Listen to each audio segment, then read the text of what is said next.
रत्नागिरी जिल्ह्यातील ऐतिहासिक किल्ले आता इतिहासाची नव्हे तर नशेखोरी, तणाव आणि गुन्हेगारी घटनांची ओळख बनत चालल्याचा धक्कादायक चित्र समोर आले। दापोली तालुक्यातील हर्णे येथील गोवा किल्ला परिसरात नशा करणाऱ्या काही तरुणांना हटकले म्हणून चिन्मय गुरव आणि महेंद्र रघुवीर या दोन युवकांना जमावाकडून बेदम मारहाण करण्यात आली। या घटनेत महेंद्र रघुवीर गंभीर जखमी झाले, त्यांच्यावर उपचार सुरू असून चिन्मय गुरव यांच्यावर देखील उपचार सुरू आहेत। या प्रकरणी झैन हुनेरकर, मुफीज सोलकर, सलाह कोंडिलकर, नाबिल काझी जैब जमादार यांच्यासह एका अल्पवयीन पोलिसांनी ताब्यात घेतलं।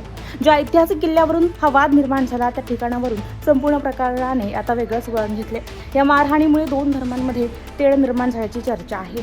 दापोली आणि हर्णेमध्ये तणावपूर्ण वातावरण निर्माण झाले।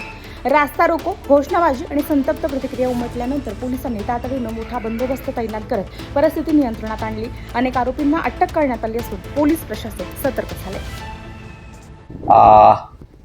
गोवा किल्ला इथे काही मुलं तिथे सिगरेट पीत बसलेले होते, तेव्हा त्यांना हटकण्यात आलं। त्याचा राग मनात धरून त्यांनी दोन मुलांना मारहाण केली। त्या अनुषंगाने इथे थोडंसं गोंधळ झालेला होता। नमस्कार, मी चिन्मय गुरव। गेले 26 तारखेला रात्री मला दोन मुलं गोवा किल्ला हर्णे येथे सिगरेट ओढताना मिळाले होते काही सूत्रांच्या माहितीवरून। तर तिथे जाऊन आपण त्यांना सबक दिली होती, त्यांना समजावले होते।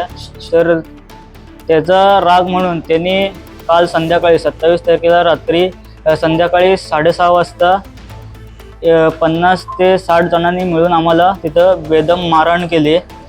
सगळ्या रॉड त्यांच्या हातामध्ये होते। माझा मित्र रघुवीर दादा हा गंभीर त्याला दुखापत झाली असून तो डेरवण येथे आता सिरियस कंडिशनला आहे आणि मला आता खेडमध्ये पुढील उपचारासाठी हलवत आहे।